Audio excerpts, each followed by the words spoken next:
Halo teman-teman, masih bersama kita di channel Konai ID. Kita sekarang lagi ada di Saung Opini bersama teman-teman kita.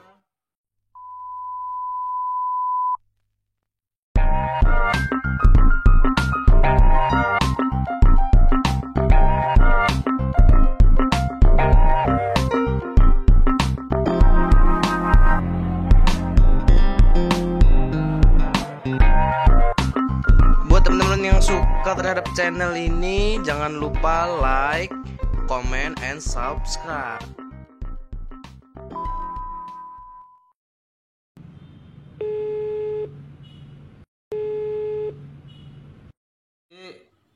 Lo di mana?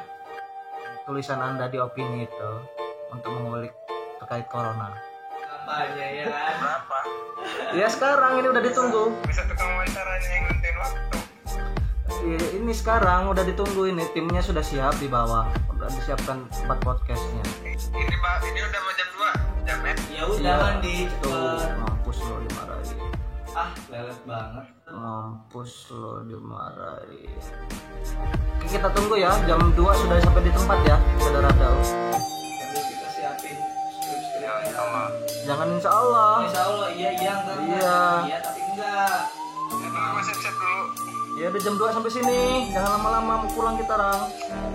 Ini udah 10 menit lagi jam 2. Gila. 20 menit masian. Udah cepetan. 1:45 Pak. Ya kan 15 menit berarti, lo tadi mau berarti 10 menit, Anda salah. Gitu. Ya orang ini kok baru ngubungin kok. Ya baru. Dari kemarin padahal. Udah ini sedang konsep ini. Ya udahlah cepet sinilah ya. Assalamualaikum.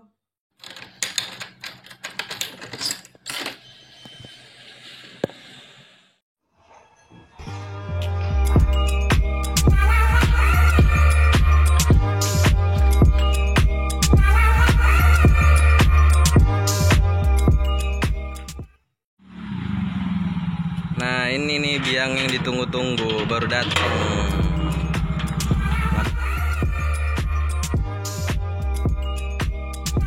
Lama banget.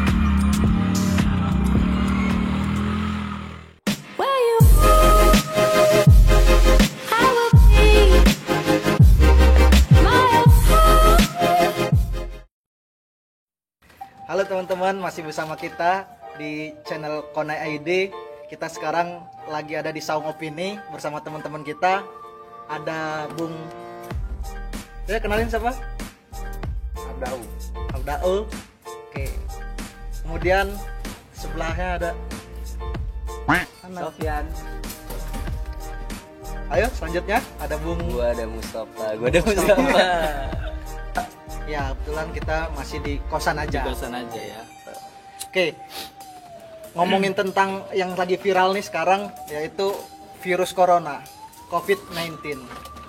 Nah, Abdau ini pernah nulis di sebuah artikel atau sebuah surat kabar di Mimbar Rakyat ID yang judulnya tuh keren kalau menurut gua gitu. Yang coba kita akan bahas pada opini kali ini.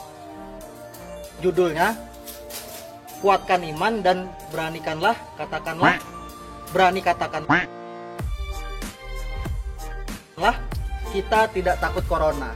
Nah, apa sih sebenarnya yang mau diungkapin dari opini seorang Abdau ini? Coba kita tanyain langsung sama Abdau. Maksudnya sebelum langsung dibahas, kayak kita nanya dulu dari mana sih gagasannya gitu loh, idenya kayak mana sih si Daud bisa takut sama corona? Emang dia ini sekuat apa gitu, ya kan? Sabar dulu guys, kita jaga jarak dulu nih. Gue takut nih. Udah ya. Udah kita ukur tadi 1 meter. Sesuai instruksi presiden. Protokol presiden. Oh, siap. Ayo lanjut. Silakan Abdau. Apa nih yang buat lo nulis tidak takut corona? Jadi mulai dari ya gagasan lo, latar belakang lo lah. Awalnya kenapa lo bisa mau nulis ini? Kenapa? Aku sambil makan pisang lah. Iya. Jadi awalnya gini sih, gue tuh resah aja awalnya karena ada beberapa kegiatan.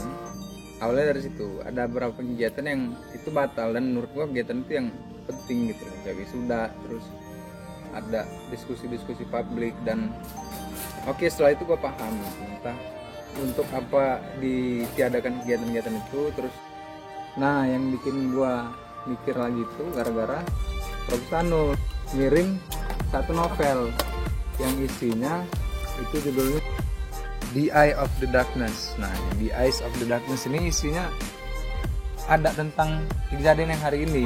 Pas benar tahunnya 2020, penulisnya itu Li Chen yang nyebarin tentang COVID-19 ini, tapi di situ ditulisnya Wuhan 400. Nama virusnya Wuhan 400, terus cara penyebarannya gimana. Dan di novel itu dibilang orang yang nemuin ini ngasih tahu dokumennya itu ke Amerika Serikat. Kalau bakal ada virus ini dan nggak tahu gue isi dokumennya apa, ini dikasih ke Amerika Serikat. Itu novel. Itu novel. Orang mana? Itu nggak tahu gue negaranya, yang jelas namanya Dian Kunz. Kayaknya orang Eropa yang jelas. Jadi itu ditulis 1981. Tapi itu bentuknya novelnya novel fiksi atau novel? Kalau novelnya ya kayak novel biasa, cerita doang. Cerita ya. Jadi disangkutin sama kehidupan dia juga. Kayak jenis Bumi Manusia dan lain-lain. Ya, gitu ya. novel-novel biasa gitu. Tapi ya terkandungnya di situ. Biasa awalnya gue biasa aja, nggak terlalu aware ya. Iya, nggak terlalu kita pikirin kan. Terus besoknya mulai keluar edaran pemerintah kan, keluar berita itu makin makin santer lah dengar COVID ini, baru lo kepikiran kenapa kita harus takut gitu kan. Ya oke. Usaha pasti harus, ya kan, nggak mungkin kita mau tawakal tanpa ada usaha gitu kan. Tapi nggak perlu takut yang lebihan, orang sampai nimbun masker ya kan, nimbun hand sanitizer, apalagi bisa ditimbun sama dia orang. Kemarin gue liat malah ada yang nimbun telur di rumahnya. Iya tah? Awas netes telurnya. Di kulkas telur semua boy. Ya itu karena ketakutan yang berlebihan. Sabar guys, sebelum lanjut kita juga semalam tadi pagi gue kebetulan bangun baca di sosmed gue ada yang ngirimin kayak ternyata hand sanitizer itu nggak mutlak emang bisa buat ini bakteri buat virus corona ini. Sedangkan hand sanitizer itu bisa cuman buat ngilangin bakteri aja karena dia kontak luar. Sebenarnya malah yang lebih efektif kita cuci tangan atau mandi gitu loh, pakai sabun biasa karena molekul lemaknya bisa mecah dari virus itu tadi. Itu dari dokter di Malaysia kalau nggak salah tadi. Terus apa sih yang mau lo sampein? Sampein pesan ini sih buat orang-orang. Kan lo tulis tuh di Teknopra ada Teknoprat, masuk Teknoprat. Terus di nomor ID ada banyak lah, termasuk media-media yang bonafit di Provinsi Lampung ya.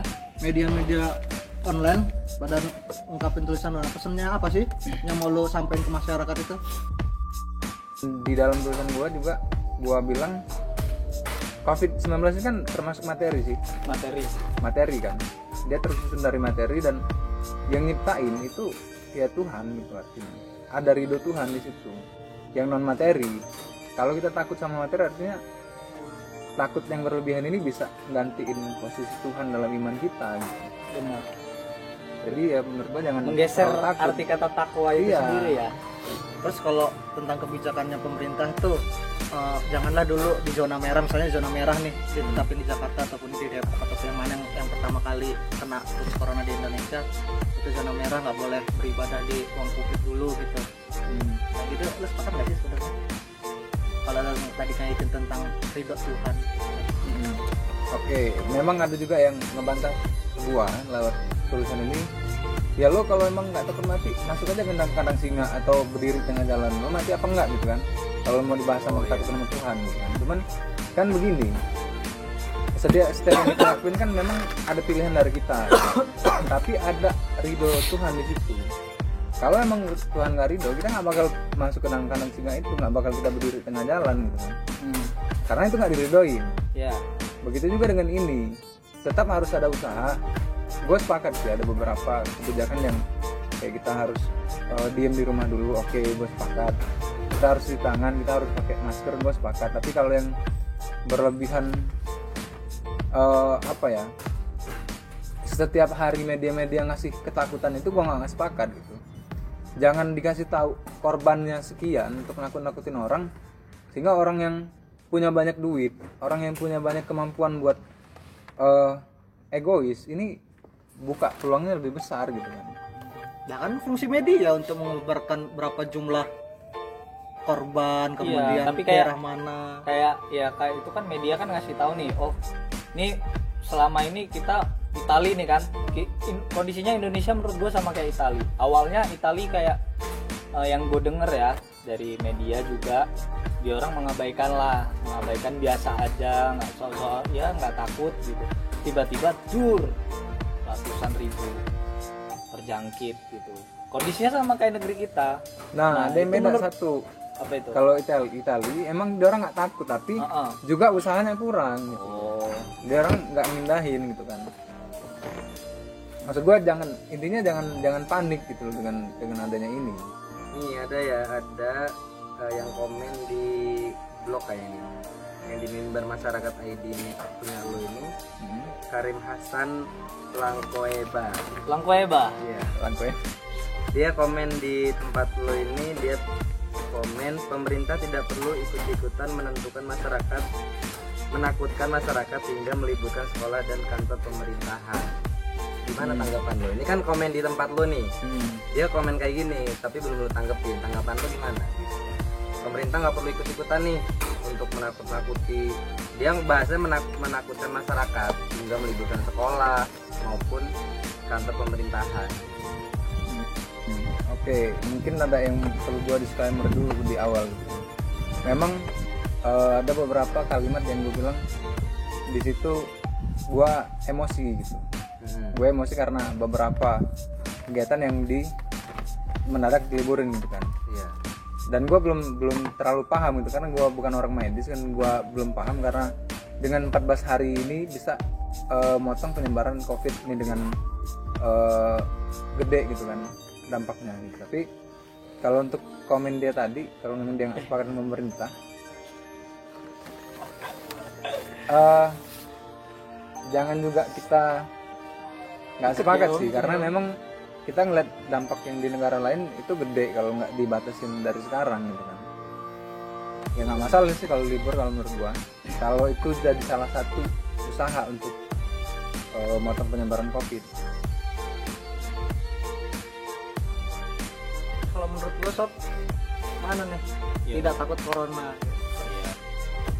Tidak takut itu kan ada garis bawahnya sih, karena menurut gua orang yang nggak ada rasa takut itu bakal cepet mati gitu. Makanya Abdau ini yang gue lihat sih kayak ya dia tidak takut, memang cuman membatasi ketidaktakutannya dengan usaha-usaha kayak memposisikan, misal nih kita nih sebagai, ya walaupun kita nggak tahu ya, kita kan belum cek nih semuanya nih berempat di sini nih, belum cek ke dokter ya kita terjangkit atau enggak, cuman kita coba posisiin diri kita udah kena gitu, sehingga apa yang kita dapat itu nggak nular ke orang lain, karena itu suatu hal yang negatif kan virus ini. Terus ya jaga diri, imunitas itu bentuk usahanya kan. Terus ya taatin aja lah gitulah pemerintah gitu ya, walaupun memang kebijakannya kan ya sedikit membingungkan, karena ini kan posisinya apa sih namanya, KLB ya, kejadian luar biasa. Dan memang di tahun kita ini gue dari bayi merah gue sampai 20 tahun ini baru ini gue ada kejadian luar biasa kalau nggak salah ya. Jadi kita sedikit panik, mungkin mereka udah pernah dulu, orang-orang yang tua yang lebih dahulu, jadi kan mereka udah pernah, jadi mereka udah memikirin segala aspek yang dari pengalaman itu tersebut, sehingga mereka melakukan kebijakan gitu. Ya ikutin aja lah kata pemerintah, ini kayak kita ini kan semeter yang nggak usah deket-deket gitu loh. Tapi sebenarnya nggak takut teman-teman itu satu tukang ojol. Saya nggak takut itu tukang ojol. Ya karena jaket mereka anti peluru gitu loh mungkin kan. Enggak, mereka sebenarnya membantu banget sih. Bantu banget ya. Iya. Kalau kita lagi di rumah aja nih, Iya. kita pesen langsung anter gitu ya. Bukan promosi nih teman-teman. Banyak loh ojol, kita nggak nyebutin merek di sini, cuman kan memang ngebantu menurut gua ada ojol.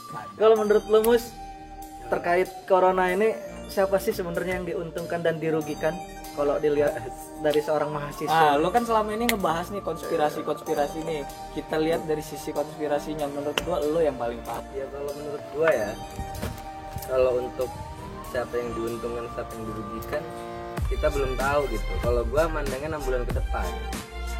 Kalau sampai 6 bulan ke depan memang virus ini nggak ada, artinya kan semua perekonomian dunia kan turun tuh. Nah, yang diuntungkan jelas perbankan, karena semua Indonesia semua negara punya utang untuk apalagi tambah ya membiayai masyarakatnya. Yang kayak kebijakannya presiden kemarin 1 tahun yang usaha Kredit. atau orang yang punya kredit di bawah 10 miliar divakumkan nggak bayar cicilan 1 tahun. Yang Itu artinya kan subsidinya dari mana gitu kan? ya kalau dibahas secara kalau presiden bilang itu kan APBD setiap daerah harus diturunkan, pembelanjaan harus dibatasi untuk pembiayaan masyarakat. Cuman dalam periode 1 tahun itu nggak mungkin nggak bertambah orang yang butuhin uang kan kayak Iya gitu. sih. Kalau menurut lo Ki, gimana Ki? Nah, Siapa kalau yang kita diuntungkan? mau narik sejarahnya, ini kan awal peradaban kita ini itu ada 3 imperium. Imperium yang paling tua itu Persia. Ada imperium Persia. Ini yang paling gede, yang paling luas. Yang kedua baru ada Romawi. Yang ketiga baru ada Islam dulu itu. Nah, Persia ini orang-orang dari Semenanjung Timur, deretan Cina dan lain-lain itu masih termasuk Persia dulu. Dan Romawi ini orang-orang Eropa. Kalau di Al-Quran itu kita lihat bangsa Rum yang disebut bangsa Rum. Nah ini sampai dengan hari ini masih ada sisa-sisanya kalau gue lihat. Bangsa Rum ini nanti di akhir bakal bersatu sama Islam. Nah, pertikaian antara Amerika dengan Cina ini juga ada yang gue lihat ada bekas-bekas dari imperium besar-besar ini yang bakal berdampak sampai mungkin sampai kiamat nanti gitu. Kalau kita ngeliat siapa yang diuntungin, yang jelas hari ini Amerika diuntungin. Oh, orang Amerika aja banyak yang kena.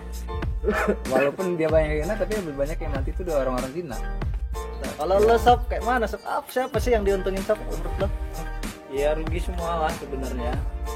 Cuman kan ya yang diuntungin ya si pembuat virusnya lah. Emang dibuat virusnya? Ya pasti Pak. Bukan ciptaan Tuhan. Ya, melalui tangan manusia.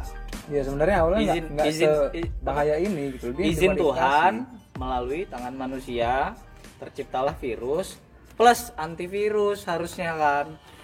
Tapi antivirusnya udah ada yang temuin belum sih? Belum ya? Udah kemarin Udah, kan makanya di Cina udah berkurang. kemarin yang kata Jokowi kan ngambil 2 juta kit tes COVID itu kan udah nyampe kok di Jawa Barat, udah mulai tes masif di Jakarta udah terinfeksi semua. Dan menurut gua yang nyiptain virus yang paling untung sama seperti perusahaan-perusahaan ya, kalau kita pandang secara keuntungan ya kita kan banyak aspek sih yang kita bahas. Dari itu yang nyiptain virus plus antivirusnya kan strateginya kayak gitu, virus disebar duluan nih. Misal kalau di komputer kita analogin aja, trojan masuk terus kita tunggu nanti dikeluarin antivirusnya, entah itu Avast, entah itu Smartdav. Nah itu kan secara analogi teknologi. Kalau misalnya ini biologi ini bisa menjadi senjata juga memang kan, plus dia dapat keuntungan. Yang kedua dia bisa ngejajah sebagai biological weapon yang costnya emang jauh lebih murah daripada senjata tradisional lah. Senjata biologi menurut gue senjata masa depan lah, Dan nggak bisa dihukum. nah ya kita nggak tahu, bentuknya nggak ada. Kemarin gue nonton YouTube siapa itu di kulik, ternyata biaya buat 1 kali 1 meter persegi ya Iya, itu $1. itu cuman $1 buat kalau kita ngukur kurs dolar ya, bukan dolar Amerika Serikat sebagai kita nuduh Amerika Serikat, cuman secara kurs $1 gitu untuk menyerang suatu wilayah. Ya, ciptaan antivirus ya sudah selesai, untung si pencipta virus. Tapi ya gue nggak mau sujud dan gue memang nggak tahu siapa yang nyiptain virus. Oke lah, kita lepas dari siapa yang menciptakan, siapa yang keuntungan. Saat ini negara kita kan lagi gotong royong lah, ya menjelang untuk chaos lah. Belum lah kalau ke chaos karena masih ditangani oleh pemerintah. Kemudian sekarang kita nih sebagai pemuda, kemudian kalau di tulisannya Abdau bahwasanya organisasi kepemudaan ya kan, mahasiswa, kemudian organisasi-organisasi yang bergerak di bidang kebudayaan, yuk ikut turun. Nah, sebenarnya kayak mana nih harusnya kita kalau gue pribadi gue harus mengikuti saran pemerintah gitu kan gitu. Pemerintah menginginkan untuk di rumah aja, gue pas sepakat gitu. Untuk diliburkan, sepakat juga gue, orang diliburin. Tapi nggak lulus kita. Oh iya Kalau juga. liburin terus nggak lulus kita.